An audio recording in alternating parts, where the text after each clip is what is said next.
Hello guys, कैसे हैं आप लोग। उम्मीद है खैर खैरियत से होंगे।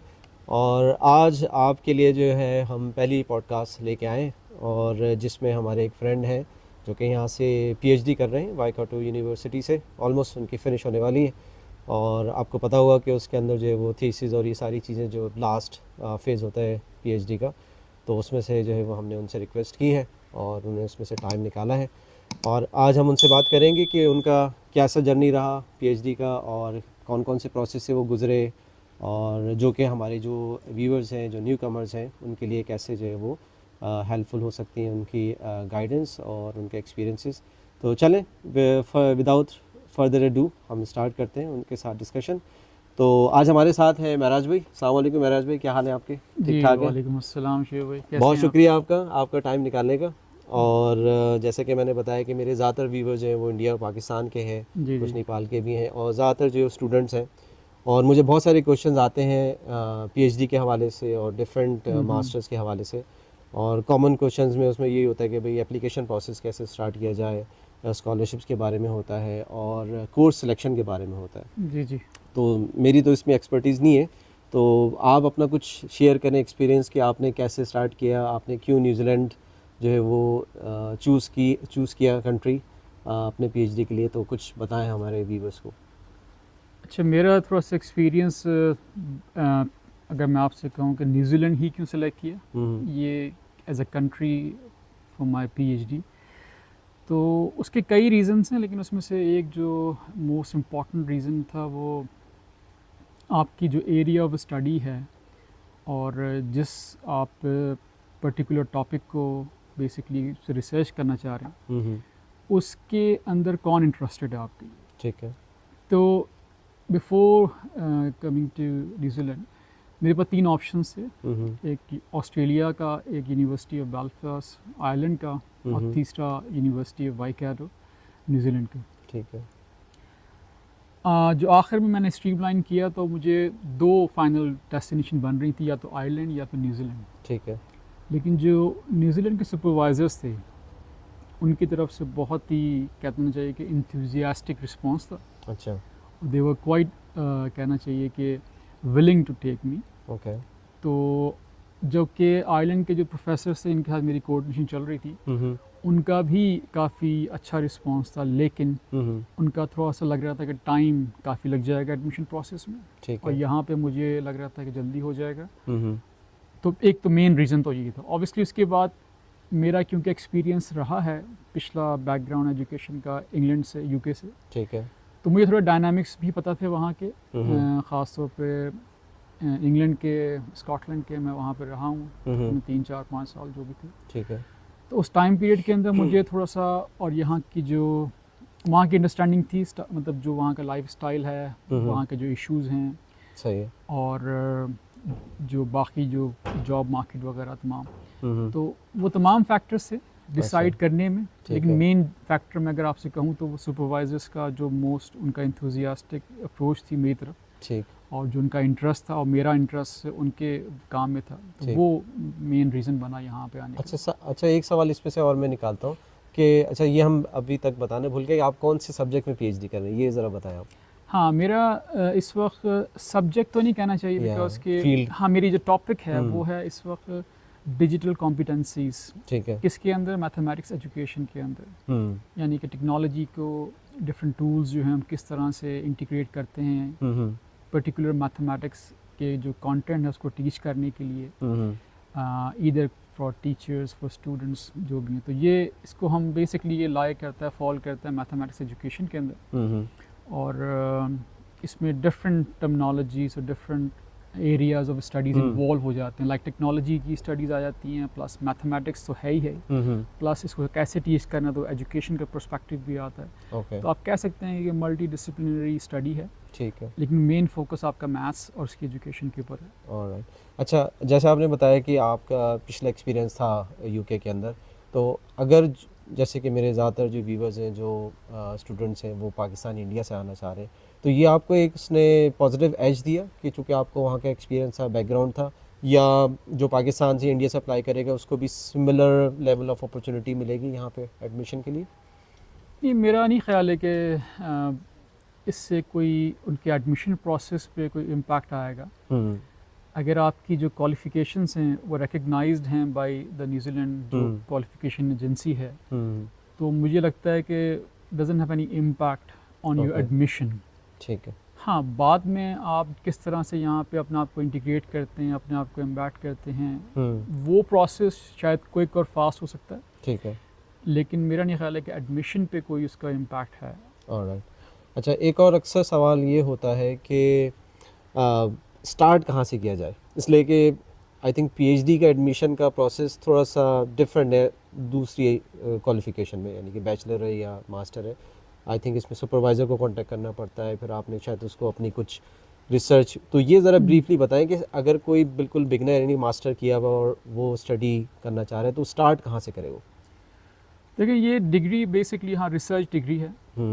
अच्छा, थोड़ा सा आपको इसका मैं ये बता दूं कि जो पीएचडी है वो डिफरेंट रीजन्स में डिफरेंट तरीके से कराई जाती है। ठीक है। लाइक कि यहाँ पे थोड़ा डिफरेंट है पैटर्न एज़ कम्पेयर टू अगर आप पाकिस्तान से कर रहे हैं या यूएसए से कर रहे हैं, या इवन कि यूके में भी कुछ इंस्टीट्यूशंस हैं जो कि इसको प्रेफर करते हैं कि पहले आप वहाँ पे 1 साल का आके कोर्स वर्क करें, उसके बाद फिर आपकी पीएचडी स्टार्ट होती है। ओके। यहाँ पे वो कोर्स वर्क का एलिमेंट नहीं है। ठीक है। एक तो बात, और वो कोर्स वर्क का एलिमेंट ना होने की वजह से ये कि थोड़ा सा आपके लिए आसानी ये होती है कि आपको आके पहले कोर्सेज क्लियर नहीं करने, नंबर 1। सही। लेकिन नंबर 2 उसमें ये है कि उसकी जगह उन्होंने ऑल्टरनेट एक कंफर्मेशन का एक प्रोसेस रखा हुआ है कि आपकी पीएचडी यहाँ पे आने का मतलब नहीं कि आपका पीएचडी एडमिशन हो गया अच्छा और आप you start flying with your academic research. No, आपको अपने कंफर्मेशन पीरियड को पूरा करना है, जिसमें कि आपको अपने प्रपोजल जो है उसको डिफेंड करना पड़ेगा। ठीक है। जब आपका सवाल ये था कि जी के जो प्रोसेस है यहाँ पे अप्लाई करने का वो क्या है, प्रोसेस तो मेरे ख्याल से उसकी इनफ इंफॉर्मेशन ऑन द जो वाईकाटो यूनिवर्सिटी का पेज है, रिसर्च का पेज है, उस पर अवेलेबल है। लेकिन उसमें मैं ऐड कर दूँ, उसमें ये भी लिखा हुआ है कि जी कि आपके जो एडमिशन है वो ऑन अ फास्ट ट्रैक होगा। ठीक है। अगर आप पहले से किसी सुपरवाइजर के साथ इन टच हैं। अच्छा, ठीक है। क्लियरली मेंशन और किया। सुपरवाइजर जो है वो पॉजिटिव रिस्पांस देते हैं अगर कोई उनको डायरेक्ट अप्रोच करेगा? अगेन कि मैंने कोई, देखें ये पर्सनल एफर्ट्स हैं। ठीक है। जैसे कि मैंने कोई 50 लोगों से कांटेक्ट किया था, not from the university Waikato but all over the world. ठीक है। और जहाँ से मुझे ऑब्वियसली अच्छा रिस्पांस मिला, लेकिन वो ये कि आप जिनसे कांटेक्ट कर रहे हैं ऑब्वियसली वो आपकी ही फील्ड की होनी चाहिए। ठीक है। ठीक है। आप रैंडमली तो किसी को ईमेल नहीं सही करेंगे। सही। और ईमेल का आपको पूरा एक जो मैंने किया, मैं आपको बता देता हूँ कि जी कि मैंने एक ईमेल बनाई हुई थी स्टैंडर्ड। ठीक है। जिसमें मेरा थोड़ा सा ब्रीफ इंट्रोडक्शन था, सही।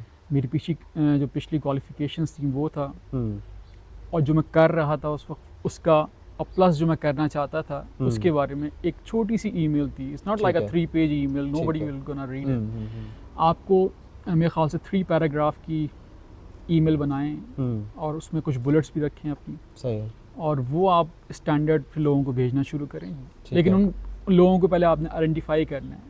सही। जाके यूनिवर्सिटी की फैकल्टी की जो पेज होता है, मैं देखा है वेबसाइट पर अच्छी खासी लॉन्ग लिस्ट है, तो वो उसमें आप देखें कि obviously there are search tools हैं, आप सर्च करें अपनी फील्ड को, यू विल फाइंड आउट कि जी कौन लोग हैं उसमें। तो उनसे कांटेक्ट करें, वेट एंड सी कि कौन रिस्पॉन्ड कर रहा है आपको। ठीक है। जो रिस्पॉन्ड कर रहा है उससे फिर और आगे अपनी कॉन्वर्सेशन को आप फॉरवर्ड लेके जाएं। ठीक है। और फिर उनके इंटरेस्ट पूछें कि अगर वो किसी चीज़ में इंटरेस्टेड हैं तो ज़्यादा अच्छी बात है, बिकॉज के it will increase the chances of funding. सही है। आपके लिए तो सुपरवाइजर से उनको क्या मिलेगा, मतलब what is the outcome of communication with supervisor? Supervisor yes या नो कहेगा कि जी के yes I am interested to work with you. और अगर वो यस कहता है तो फिर यूनिवर्सिटी के जब एप्लीकेशन प्रोसेस स्टार्ट करेंगे तो उसमें एक सेक्शन होता है कि are you already in touch with any supervisor. ठीक है। तो अगर हैं तो आप उसका नाम मेंशन करते हैं और किस तरह से हैं आप थोड़ी डिटेल भी बताते हैं कि ब्रीफली कि आपने क्या डिस्कस किया, मतलब what areas you are discussing. ठीक है। और वो उसमें कितना इंटरेस्ट है। अच्छा, ये प्रोसेस जो है वो सेल्फ फंडिंग और स्कॉलरशिप दोनों के लिए सेम है या अलग? प्रोसेस एक ही है। प्रोसेस एक ही है। आपकी स्कॉलरशिप भले से ऑलरेडी से पहले, फॉर एग्जांपल आपकी जो हो मतलब कि नेटिव कंट्री है, अगर वहीं से कोई स्कॉलरशिप आपको है और वो आपसे कह रहे हैं कि अपने लिए कोई यूनिवर्सिटी सेलेक्ट करें, तब भी आपको यही प्रोसेस करना है। ठीक है। और अगर आप इनकी स्कॉलरशिप के लिए अप्लाई करना चाहते हैं तब भी आपने ये करना है। स्कॉलरशिप हासिल करने के लिए आपने अपनी एप्लीकेशन सेम है, उसमें ऑप्शन होता है कि जी कि आप क्या स्कॉलरशिप के लिए अप्लाई करना चाहते हैं। सही है। तो वो आप चेक कर दें, टिक बॉक्स कर दें उसके अंदर, ठीक एंड है। देन वो खुद ही अपने क्राइटेरिया के हिसाब से आपको चेक करते हैं। अच्छा, एक क्वेश्चन जो मुझे भी क्लियर नहीं है, अक्सर सवाल ये आता है कि हम पहले स्कॉलरशिप अप्लाई करना चाह रहे हैं, जब स्कॉलरशिप लेके बहुत सारे लोग, जाहिर सी बात है उनके पास नहीं फंड इनफ होते, तो क्या पहले एडमिशन लेना है फिर आप स्कॉलरशिप के लिए अप्लाई करते हैं, या आप पहले स्कॉलरशिप अप्लाई कर सकते हैं ताकि उनको पता चले कि हाँ भाई अब आपकी कवर्ड होगी expenses and now you can come to New Zealand? नहीं, जब आपका एडमिशन आएगा तो उसमें ही बताएंगे आपको कि विद स्कॉलरशिप है कि नहीं है। ओके, फीस पे किए बगैर ही, यानी कि उससे पहले ही हाँ आप बिल्कुल, अप्लाई कर obviously, सकते हैं? उससे पहले ही आपको बता देंगे अच्छा। कि जी कि हम आपको एज अ सेल्फ फंडिंग पे ले रहे हैं या स्कॉलरशिप पे ले रहे हैं। ठीक है। और स्कॉलरशिप का क्राइटेरिया डिफरेंट है, मतलब कि कुछ लोग कहते हैं आपकी पब्लिकेशंस होनी चाहिए अगर आप पीएचडी करने जा रहे हैं, ठीक है। तो आपकी स्कॉलरशिप के चांसेस बढ़ जाते हैं। सही। कुछ लोग कहते हैं कि जी जो आपकी पिछली एकेडमिक्स हैं उनका वेट होता है। It's a combination. यहाँ पे जो ठीक है। स्कॉलरशिप कमेटी है जिससे मेरी बातचीत भी रही है, सही। तो उनके हिसाब से जी कि इट डिपेंड्स। मैंने ऐसे ऐसे लोग भी देखे हैं स्कॉलरशिप पे आते, ओबियसली जो कि मेरे हिसाब से उनका स्कॉलरशिप का मतलब इतना चांस नहीं होता, सही। बट उनको मिली स्कॉलरशिप। मैं नाम तो नहीं लूँगा, उनका स्कॉलरशिप थी। और लेकिन वो इसलिए थी बिकॉज के इन यूनिवर्सिटी की पॉलिसी है कि जो कुछ कंट्रीज़ को स्पेसिफिकली वो टारगेट करते हैं, ठीक। जहाँ पे उनको पता है कि जी के वहाँ पे उनके लिए Encourage करना ऑप्शंस चाह रहे हाँ हैं कम हैं लोगों को। उस स्टूडेंट्स के लिए, तो उनके लिए उनकी प्रायोरिटी बढ़ जाती है। तो यहाँ पे आपकी एकेडमिक्स और बाकी चीज़ें पीछे चली जाती हैं और जो यूनिवर्सिटी की प्रायोरिटी है वो आगे आ जाती है। तो it's a mix and match game है। ठीक है। सम टाइम योर लक, लेकिन लोगों को मिलती भी है और लोगों को नहीं भी मिलती। बट स्टिल अगर आपको नहीं भी मिली तो you have still have a chance कि आप यहाँ पर आएँ सही। और दोबारा अप्लाई करें आफ्टर योर कंफर्मेशन। अच्छा, साथ साथ ये भी बताते चलें कि बहुत सारे लोगों को नहीं पता है, मैंने कुछ वीडियोस में बताया भी है कि यहाँ की जो पीएचडी की फ़ीस है वो it's not like other countries PhD international students fees, यानी कि यहाँ पे शायद डोमेस्टिक फ़ी के बराबर ही देना पड़ती है इंटरनेशनल स्टूडेंट को। अभी तक है कोटा? थोड़ा सा जो मेरी इन्फॉर्मेशन थी लास्ट टाइम जो मैंने रीड किया था इनको, तो उसमें इनके अपने टारगेट हैं, गवर्नमेंट के टारगेट थे। ठीक है। यूनिवर्सिटीज़ में पीएचडी स्टूडेंट्स को अट्रैक्ट करने के लिए from all over the world. सही। तो उन्होंने एक पॉलिसी बनाई थी कि जिसमें हम स्टूडेंट्स को, पीएचडी स्टूडेंट्स को या रिसर्च स्टूडेंट्स को जो है वो डोमेस्टिक स्टूडेंट्स के तौर पर ट्रीट करेंगे। ठीक है। ऑब्वियसली उसमें फ़ीस भी शामिल है, तो वही फ़ीस उन पर अप्लाई करेंगे। तो वो पॉलिसी जो थी जो मुझे मैंने रीड आउट किया था, शायद आप इसको सर्च करके और भी कंफर्म कीजिएगा, कि 2024 दिस ईयर तक थी। सही। और वो उसको मेरे ख्याल से भी एक्सपेंड करेंगे नहीं करेंगे बट मुझे नहीं पता, लेकिन still they are charging domestic fee. Okay. और डोमेस्टिक स्टूडेंट ही ट्रीट करते हैं आपको as a, it's not like आप इंटरनेशनल, बिकॉज की इंटरनेशनल फ़ीस जो है वो 4 टाइम्स आएगी। सही। डोमेस्टिक तो स्टूडेंट बहुत ज़्यादा। ठीक है।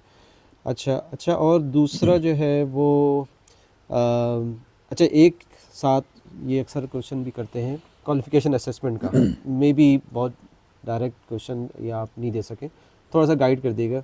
अब जैसे कि भाई डिफरेंट यूनिवर्सिटीज़ की डिफरेंट क्वालिफिकेशन होती है, तो अब उनको कैसे पता चलेगा कि उनकी क्वालिफिकेशन इज़ एलिजिबल? तो उनको IQA कराना पड़ेगा सबसे पहले, अच्छा, स्टार्ट करने से पहले। अच्छा, ये सारी इन्फॉर्मेशन वैसे तो है वेबसाइट पे यूनिवर्सिटी की, कि कौन कौन सी कंट्रीज़ जो हैं वो उनके लिए रिक्वायर्ड नहीं है कि जी कि वो अपना क्वालिफिकेशन को इक्विवेलेंसी जो है वो प्रोसेस में जाएं। सही। मोस्टली आपके पास यूरोपियन कंट्रीज़, UK है, USA है, ऑस्ट्रेलिया है, उनकी यूनिवर्सिटीज़ को कोई इक्विवेलेंसी लेने की ज़रूरत नहीं, वो जस्ट अप्लाई करें एंड देन अगर वो उनके उस पर आ रहे हैं तो वो फिर एडमिशन डायरेक्ट कराते हैं। लेकिन पाकिस्तान ख़ास तौर पे और इंडिया, इनको NZQA पे जाना पड़ेगा। ओके। अपनी असेसमेंट करवानी पड़ेगी, इक्विवेलेंसी लेनी पड़ेगी। ठीक है। और उस इक्विवेलेंसी को लेने से पहले जो मेरे ख़्याल से जो पाकिस्तान में जैसे कि मुझे करना पड़ा था, इन्होंने मुझसे कहा था कि हमें आपकी जो मेरी क्योंकि डिग्री इंग्लैंड से थी लास्ट डिग्री, तो मुझे पाकिस्तान से इक्विवेलेंसी लेनी पड़ी थी। ठीक है। कि वो पाकिस्तानी क्वालिफ़िकेशन पे कहाँ लाई कर रही है। यहाँ मुझे इन्होंने कोई इक्विवेलेंसी नहीं मांगी, बिकॉज कि वो मेरा UK से था, तो उनकी वेबसाइट पे है कि जी आप UK से है तो you don't need to take the equivalency. लेकिन पाकिस्तानी स्टूडेंट्स को करना पड़ता है इक्विवेलेंसी के लिए। एक मेरे ख्याल से वो क्राइटेरिया है, स्टिल है अभी तक। ओके ओके, अनलेस कि आपकी HEC जो है आपको लिख के दे दे कि जी के सही सही। हाँ। अच्छा, टाइमलाइन के हिसाब से अप्रॉक्सीमेट क्या टाइम आप सजेस्ट करते हैं? अच्छा, इसमें 2 इनटेक्स हाँ। होते हैं, साल में 2 लेते हैं वैसे टाइम्स? तो देयर इज़ नो टाइम और इनटेक का कोई प्रोसेस नहीं है। अच्छा। आप किसी भी टाइम पे अपना एप्लीकेशन स्टार्ट कर हाँ, सकते हैं। बट अप्रॉक्सीमेटली कितना टाइम लगता है अगर सब चीज़ें बहुत स्मूथ जा रही हैं इन टर्म्स ऑफ देखिए, अगर आप पहले से रेडी हैं, हम्म लाइक कि आपने क्या करना है, हम्म लाइक योर रिसर्च प्रपोजल क्या है, हम्म आप किसके साथ करना चाहते हैं, हम्म सुपरवाइज़र आपने आइडेंटिफाई कर लिया हम्म, है, रिगार्डलेस कि आपकी उससे बातचीत है कि नहीं है, ठीक है। बट आपको लग रहा है कि ये आपका पोटेंशियल सुपरवाइज़र हो सकता है हम्म या ये लोग हो सकते हैं। हम्म और थर्ड ये कि आपने जो रिक्वायरमेंट्स हैं, लाइक कि आइल्स वगैरह अगर आपकी जो रिक्वायरमेंट है सही। और वो आपने कर लिया है, तो मेरे ख्याल में 3 महीने के अंदर आपको यस नो मिल जाता है यूनिवर्सिटी की तरफ से। ठीक है। लेकिन अगर ऑब्वियसली नहीं है तो फिर वो बीच में फिर आपसे पूछेंगे जी कि आपके आइल्स का क्या है, वो आपको देना पड़ेगा, फिर उसके अंदर पूरा आपको टाइम लगता है। और अगर सही एक्विवेलेंसी का मसला है एजुकेशन की, सही। तो वो फिर एक अलग। और ये process across the board same ही है तकरीबन बाकी न्यूजीलैंड की यूनिवर्सिटीज़ ये में? सबका सेम है। This is basically not the university requirement, Okay. This is the immigration requirement as well. ठीक है। आइल्स अगर नहीं है तो फिर वो आपको बगैर आइल्स के यहाँ पे शायद वीज़ा भी ना इशू करें। सही सही। तो वो इवन कि मेरा आइल्स मेरा था, मैं आपको एग्जांपल दे देता हूँ। जो मैं इंग्लैंड गया था वहाँ पे आइल्स के गया था, ठीक है। और मेरी डिग्री लास्ट डिग्री वहाँ से थी। स्टिल मुझसे इमिग्रेशन ने कहा कि जी कि नहीं, अच्छा। आपका वो टाइम 2 साल का होता है वैलिड, हाँ, वो वैलिडिटी निकल गई उसको उसकी। फिर दोबारा मुझे देना पड़ा। तो वो एक है मसला, ऑब्वियसली आपको देना पड़ेगा। ठीक ठीक। अच्छा, रिसर्च के हवाले से थोड़ा सा ब्रीफली आप बताएं कि वाईकाटो यूनिवर्सिटी की रिसर्च फैसिलिटीज़ कैसी हैं और स्टूडेंट्स को एज ए इंटरनेशनल स्टूडेंट्स क्या फैसिलिटीज़, एकेडमिक फैसिलिटीज़।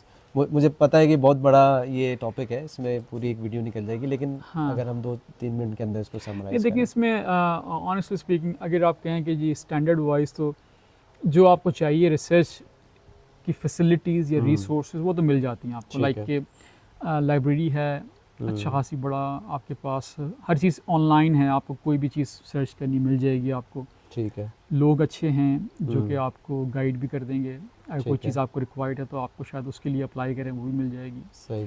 आपको। जो जैसे कि दूसरे मुल्कों में देते हैं आपको कि रिसर्च के लिए आपको ऑफिस ये वो, तुम्हें वो तमाम चीज़ें आपको मिलती हैं मिल यहाँ जाती पे। है, ओके, ठीक है। मतलब it's like a process, a part of the process, like नहीं कि आपको रिक्वेस्ट करनी पड़ेगी, वो पार्ट ऑफ द प्रोसेस है कि जैसे ही आपकी PhD कंफर्म सही। होती है तो आपको वो मूव कर देते हैं कि ऐसे एरिया में जहाँ पे कि आप डेटा कलेक्शन में और बाकी चीज़ों में आपको आइसोलेटेड टाइम मिल सके। ठीक ठीक लेकिन जब तक आप कंफर्म नहीं होते, आप के पास कोई ऐसी ऑफिस वगैरह नहीं होता, ठीक है। आपको एक जर्नल किसी एरिया में डेडिकेट कर देते हैं PC और सीट के, आप वहाँ पे अपना जो है वो सही। प्रपोजल पे काम कर सकते हैं। ठीक ठीक। लेकिन once you are confirm then आपके लिए फिर सारी चीज़ें खुल जाती हैं। चलें, ठीक है। चलें, बहुत शुक्रिया। इसको हम समराइज़ करते हैं, तो अगर आपको 3-4 बुलेट पॉइंट हमारे बताएं व्यूवर्स को कि उनको प्रोसेस स्टार्ट करने से पहले या उसके दौरान 3-4 कौन सी इंपॉर्टेंट चीज़ों का ख्याल रखना है और वहाँ से वो स्टार्ट करें, और बाकी जो है वो हम जो डिटेल और भी कुछ चीज़ें हैं वो हम सेकंड वीडियो के अंदर कवर करेंगे। तो वो अगर आप समराइज़ कर दें कि पहला पॉइंट उनको क्या देखना है, सेकंड क्या देखना है, थर्ड क्या देखना है, और वहाँ से फिर वो स्टार्ट कर सकते हैं अपनी सर्चिंग। मेरे ख्याल से जो पहला पॉइंट, देखिए मेरे लिए वो मैंने अगेन के इक्विवेलेंसी वाला जो मामला है वो मेरे लिए मतलब नहीं था एप्लीकेबल, सही है। बट मुझे लगता है शायद पहला पॉइंट वही है कि आपकी एजुकेशन को यूनिवर्सिटी ने रिकग्नाइज़ करना है किस लेवल पे। अगर इनके लेवल 9 पे आ रही है वो, सही, तो फिर आप PhD के लिए जा सकते हैं। ठीक है। अगर नहीं आ रही तो they might ask you to do some courses. Okay, एक कनेक्टेड क्वेश्चन मुझे अभी जहन में आ गया। अक्सर लोग, मुझे 1-2 सवाल भी आए ऐसे कि मास्टर्स किया है किसी और फील्ड में और PhD वो किसी और फील्ड में करना चाह रहे हैं। अच्छा, लेवल 9 तो उनकी है बट सब्जेक्ट या फील्ड मैच नहीं हो रही है, तो इसके अंदर अच्छा, ये मैं अगेन ये थोड़ी सी एम्बिग्यूटी है शायद लोगों को कि PhD किसी सब्जेक्ट में होता है। PhD सब्जेक्ट पे नहीं है, ठीक है, किसी टॉपिक पे है। ऑलराइट। लाइक एंटरप्रेन्योरशिप जो है उसकी PhD, जैसे कि हमारे डिपार्टमेंट यहाँ पे एजुकेशन डिपार्टमेंट जो है उसमें एंटरप्रेन्योर एजुकेशन के ऊपर PhD कर रहे हैं लोग, मतलब है वो बिजनेस फील्ड बट वो कर रहे हैं। ऑलराइट। इसी तरह से आपके पास इंजीनियरिंग के बहुत से स्टूडेंट्स हैं जो कि यहाँ पे एजुकेशन डिपार्टमेंट के अंदर कि इंजीनियरिंग के जो एजुकेशन है ये उसको हम्म। कैसे आगे उसके करिकुलम डेवलपमेंट ठीक किस है। तरह से होगी, तो वो सही। यहाँ से आके करते हैं कि तो वो हैं इंजीनियर ठीक है। सही है, बट वो कर रहे हैं कि नाम है। उनको एजुकेशन लग रहा है, बट एक्चुअली वो कर वही रहे हैं जो पहले कर रहे थे, लेकिन ठीक उसको है। टॉपिक उनका क्योंकि एजुकेशन से रिलेटेड है सही है। तो उसको उन्होंने इंजीनियरिंग एजुकेशन का नाम दिया हुआ है। तो टॉपिक पे डिपेंड करता है, जैसे कि मेरा टॉपिक सही है, है। मेरा बैकग्राउंड, मेरा लास्ट डिग्री बता दूं मैं आपको MBA थी ठीक है। और मैं कर रहा हूँ मैथमेटिक्स Mathematics, एजुकेशन में। ठीक है। तो तो एज लॉन्ग एज आप अपने सुपरवाइजर को कन्विंस कर देते हैं और कन्विंस कर वो सके, आपके एग्री हो पास जाते हैं। कोई हाँ। रीज़न क्या है, आपका हम्म। जेन्युइन रीज़न जो है, मतलब सही कि है। जैसे मेरे पास रीज़न ये था कि मैं कंटेंट डेवलपमेंट में था बिफोर कमिंग हेयर, सही है। वो रिलेट कर रहा था, मैथ्स के कंटेंट डेवलप करता था मैं, सही है। तो वो उससे लिंक था, बड़ा स्ट्रॉन्ग लिंक था। और प्लस ये कि जी। मेरे पास डिग्री भी थी, मैथ्स की भी डिग्री है, तो वो obviously link, but it doesn't matter, आपका टॉपिक जो है वो मैच वो होना चाहिए उससे। क्या है और उस हाँ। टॉपिक के अंदर आप किस तरह से चीज़ों को, सब्जेक्ट्स की जो नॉलेज है, सही। कंटेंट नॉलेज है, वो किस तरह लेके आ रहे हैं, ठीक ठीक वो ठीक। रिफ्लेक्ट होनी चाहिए उसके अंदर। चलो, नहीं नहीं, बहुत अच्छी बात है। थैंक यू महराज भाई, आपका बहुत शुक्रिया और बहुत सारी इन्फॉर्मेशन आपसे मिली आज की व्लॉग में। तो थैंक यू व्यूवर्स आपको वॉच करने का, और उम्मीद है कि आपको काफ़ी सारी इन्फॉर्मेशन, बल्कि मुझे भी बहुत सारी इन्फॉर्मेशन इनकी बातों से आज मिली। और कुछ और टॉपिक्स हैं जो हम कवर करेंगे, और उसमें भी बहुत सारे क्वेश्चंस आते हैं अबाउट फैमिली एक्सपेंसेस, कि हम फैमिली को ला सकते हैं कि नहीं ला सकते, स्पॉन्सर कर सकते हैं, उसमें कितने आवर्स वर्क कर सकते हैं, एक्सपेंसेस क्या होंगे, कौन कौन से चैलेंजेस फेस करने पड़ेंगे यहाँ रहने के लिए। तो उसको हम जो है आने वाली वीडियोस में कवर करेंगे, तो उसमें जो है वो आप देखना नहीं भूलिएगा। और अगर आप मेरे चैनल पर नए हैं तो मेरे चैनल को सब्सक्राइब कर लीजिए ताकि मेरी आने वाली वीडियोस आपको मिल सकें। तो मुलाकात होती है नेक्स्ट वीडियो के अंदर। Take care, bye bye.